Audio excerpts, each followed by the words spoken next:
साथियों नमस्कार। भारत माता की जय, वंदे मातरम। हमारे देश का जो विपक्ष है, अगर मैं उसको उपमा के रूप में प्रस्तुत करूं तो दुश्मन का जो भोंपू है वह हमारा भारत का विपक्ष है। हमारे दिनेश गौतम जी का एक लेख है, आपके बीच में रखता हूं। वो लिखते हैं कि आज ऐसा वक्त है जब न कोई डेमोक्रेट है न रिपब्लिकन, बस अमेरिकी है, जो अपने दुख में एकजुट हैं और इस चुनौती का डटकर सामना करने के संकल्प में एक हैं। परंतु मेरे भारत में कुछ अलग ही दृश्य होता है।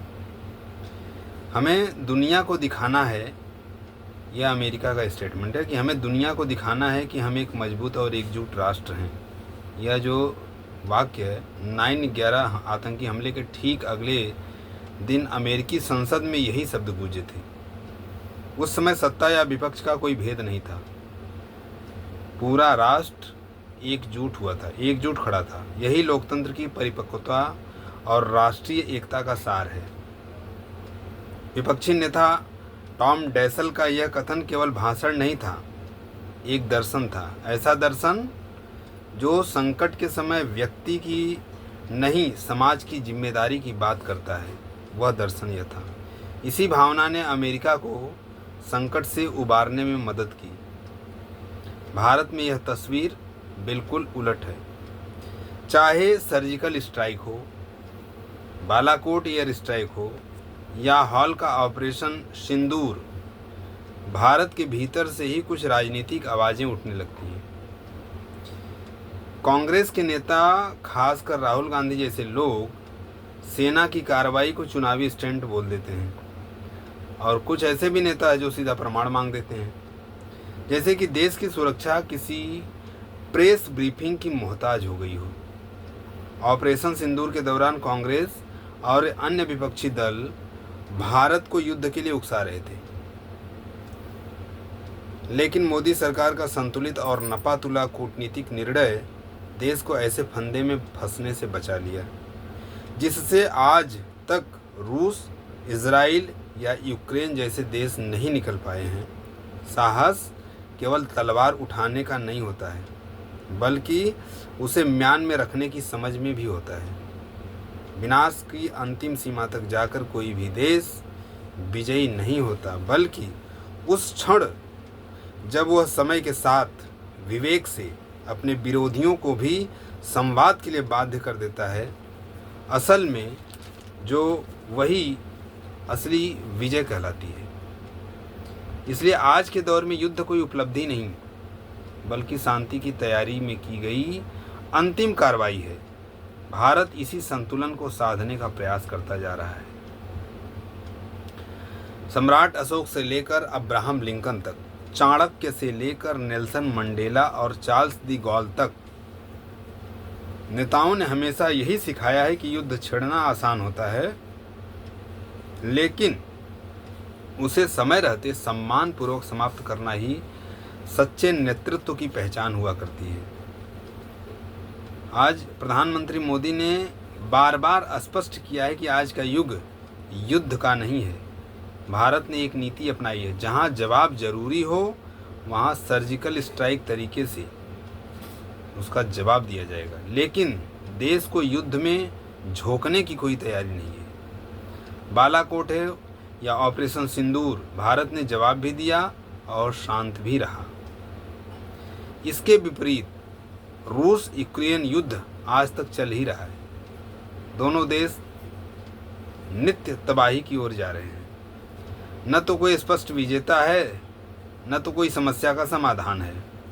इजराइल और ईरान के बीच छिड़ी हिंसा पश्चिमी एशिया को अराजक बनाती चली जा रही है, लेकिन भारत ने सीमित और लक्ष्य भेदी कार्रवाई करके आतंकवाद को जवाब भी दिया और विकास की ओर लौट भी पड़ा।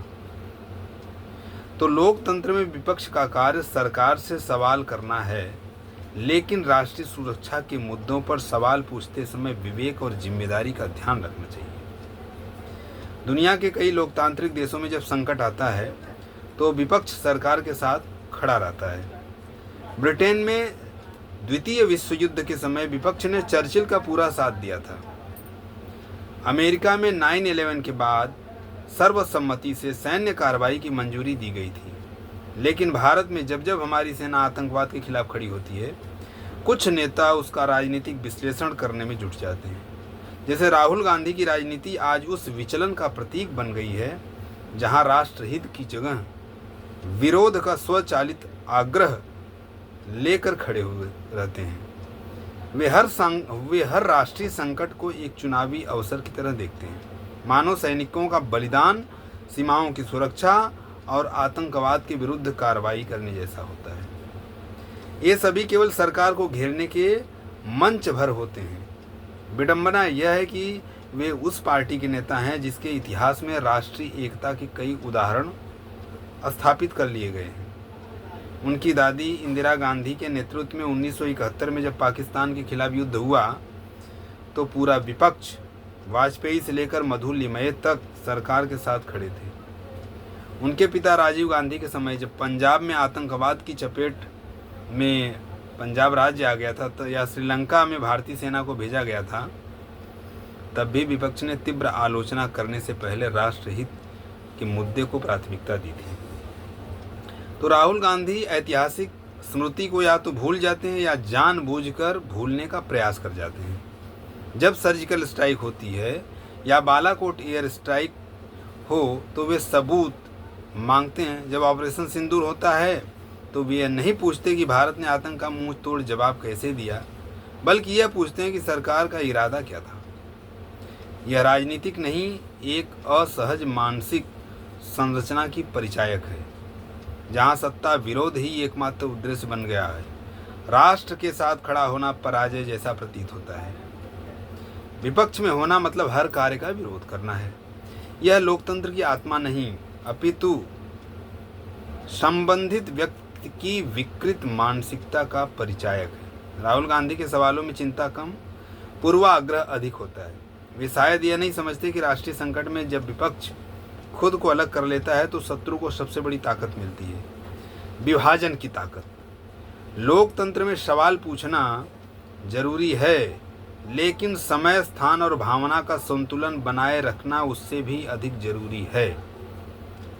राहुल गांधी जिस रास्ते पर चल रहे हैं वह केवल सत्ता की तलाश नहीं बल्कि राष्ट्र चेतना से विमुख एक राजनीतिक अधीरता है जो स्वयं को सही साबित करने के लिए देश को भी कटघरे में खड़े करने से पीछे नहीं हटते। भारत अब वैश्विक शक्ति बनने की राह पर है। उसकी अर्थव्यवस्था तेजी से आगे बढ़ रही है। वह G27 जैसे मंचों की अध्यक्षता कर रहा है। ऐसे समय में आंतरिक एकता और राष्ट्रीय चेतना की जरूरत और भी बढ़ जाती है। हमें तय करना ही होगा कि हम उस अमेरिका से सीखेंगे जो संकट में एकजुट हुआ, या उस भारत की तरह रहेंगे जहां विपक्ष अपने ही सैनिकों की बहादुरी पर सवाल उठाता है। राजनीतिक मतभेद स्वस्थ लोकतंत्र की आत्मा है, लेकिन राष्ट्रीय संकट के समय मनभेद नहीं होना चाहिए। लेकिन अगर देश के भीतर विरोध की आवाज़ें राष्ट्रीय सुरक्षा की हर कार्रवाई को कटघरे में खड़ा करती रहेंगी तो हम विश्व मंच पर एकजुट राष्ट्र के रूप में कैसे उभर पाएंगे। अब समय आ गया है कि विपक्ष भी देश हित की भावना रखे और जाने की पार्टी बाद में, देश पहले, यह उनका पहला कर्तव्य होना चाहिए। जय हिंद, जय भारत, धन्यवाद।